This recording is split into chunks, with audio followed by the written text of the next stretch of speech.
और देव की मैया के कारागृह रूपी दिव्य मंदिर में चतुर्भुज नारायण का रूप लेके मेरे हरि प्रगटे। और सुखदेव जी महाराज कहते शंख चक्र गदा पद्म धारण किया प्रभु ने, और शंख चक्र गदा पद्म धारण करके प्रगटे। देव की मैया ने प्रणाम किया, वसुदेव जी ने भी प्रणाम किया। और लेकिन देव की मैया ने भगवान की ओर देखा और भगवान की ओर देख करके कहा कि प्रभु आप वचन चूक गए। और जैसे ही देव की मैया ने भगवान से कहा ना कि आप वचन चूक गए, तो भगवान मुस्कुराए, बोले क्या वचन चूक गया? मैंने आपको वचन दिया था कालांतर में कि आपका बेटा बनकर आऊंगा, सो बेटा बनकर आ गया, क्या वचन चूका? अरे बोले सबसे पहले तो ये बताओ ये चार चार हाथ लगा के क्यों आए? दुनिया में किसी माँ को चार हाथ वाला बेटा पैदा होता है क्या? चार हाथ लगा के क्यों आए? तो भगवान ने कहा दरअसल चार हाथ लगा के क्यों आया ये आपको बता दूं। मैं चार हाथ लगा के शंख चक्र गदा पद्म लेके इसलिए आया कि ये मामा कंस जो है जन्म लेते ही से मारने आ जाता है। तो मैंने सोचा कि जो काम 11 साल बाद करना वो आज ही खत्म कर देते हैं, बात पूरी हो जाए, आपको सुखी कर देते हैं, इसलिए चार हाथ लगा करके आया। अथवा तो भगवान ने ये कहा कि मैया मैं चार हाथ लगा करके इसलिए आया कि दुनिया के लोगों को बताना चाहता हूं कि दुनिया में 4 युग होते हैं, त्रेता, द्वापर, सतयुग और कलयुग। कलयुग, सतयुग, त्रेता और द्वापर ये 4 युग होते हैं। सतयुग, त्रेता, द्वापर और कलयुग ये 4 युग हैं। और मैं 4 हाथ लगा करके इसलिए आया हूं कि तेरे कन्हैया के चरणों में चारों युगों के लोग प्रार्थना करने आएंगे तो एक एक हाथ से चारों को तृप्त कर दूंगा, इसलिए 4 हाथ लगा के आया हूं। अथवा तो मेरे गोविंद ने मैया देवकी को यह कह दिया कि मां मैं 4 हाथ लगा करके इसलिए आया हूं कि मैं दुनिया के लोगों को बताना चाहता हूं कि दुनिया में 4 वर्ण होते हैं, ब्राह्मण, क्षत्रिय, वैश्य और शूद्र।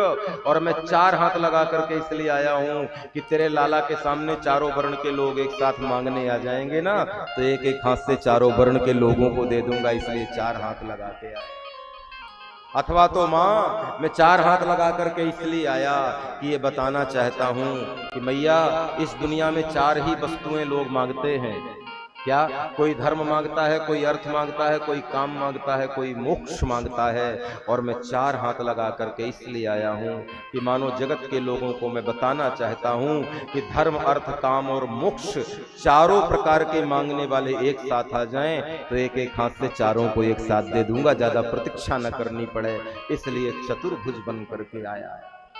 अथवा तो मैया देवकी को भगवान ने ये कह दिया कि मां मैं 4 हाथ लगा करके इसलिए आया हूं कि मानो बताना चाहता हूं कि मेरे शरण में जो मेरे भक्त आएंगे उन अपने प्यारे भक्तों का काम 1 हाथ से नहीं, 2 हाथ से नहीं, 3 हाथ से नहीं, अपने भक्तों का काम 4-4 हाथ से करूंगा ताकि जल्दी सुख पहुंचा सकूं, इसलिए चतुर्भुज बन करके आया। देवकी मैया ने कहा ठीक है, जो काम 4-4 हाथों से करोगे मुझे पता 2 हाथों से भी कर सकते हो आप, ये 4 हाथ कैंसिल करो, अच्छे नहीं लग रहे, 4 हाथ नहीं चाहिए। और जब देवकी मैया ने निवेदन किया तो भगवान तुरंत 2 भुजा वाले बन गए। और देवकी मैया की ओर देखा, बोले अब तो तेरा बेटा लग रहा हूं ना? बोले बेटा तो नहीं लग रहे, लेकिन हाँ आदमी तो कम से कम लग रहे हो, हाँ मनुष्य की तरह तो लग रहे हो। अभी भगवान लग रहे थे, कम से कम मनुष्य लगने लगे। तो बोले बेटा बनने के लिए क्या करना पड़ेगा? बोले छोटे हो जाओ। और भगवान छोटे हुए, इतना ठीक? बोले नहीं और छोटे हो जाओ। भगवान और छोटे हुए, बोले इतना ठीक? बोले नहीं और छोटे, छोटे छोटे छोटे छोटे छोटे छोटे छोटे छोटे, बिल्कुल भगवान को छोटा कर दिया मैया ने। और ये भारत की नारी का ही गौरव है, पहले विराट से वामन बनाया, नारायण से नर बनाया और अब वामन से शिशु बना रही है। देवकी मैया को भगवान ने कहा इतना छोटा तो चलेगा ना? बोले नहीं, 1 मिनट पहले जन्म लेने वाला बेटा जितना बड़ा रहता है बस उतने बड़े हो जाओ। और जैसे ही कहा इतने बड़े हो जाओ जैसे 1 मिनट पहले जन्म लेने वाला बेटा रहता है, भगवान ने तुरंत नवजात शिशु के बराबर रूप बनाया और नवजात शिशु बन गए भगवान। और मैया की ओर देखा, बोले अब तो तेरा बेटा लग रहा हूं ना? बोले लग तो बेटा रहे हो लेकिन बोल बाप की तरह रहे हो। जन्म लेने वाला बेटा इतनी बड़ी बड़ी बातें थोड़ी करता है।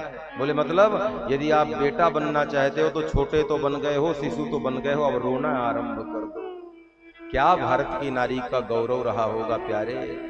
जगत के ईश्वर को, विराट को वामन बनाया, वामन से शिशु बनाया और अब शिशु को कह रही है रोना आरंभ करो। और ये अधिकार केवल भारत की माताओं को ही है, हाँ भगवान की भी नहीं चली इनके सामने। हाँ भगवान को भी उंगलियों पे नचा दिया कि जल्दी से ये बन जाओ, और भगवान बने।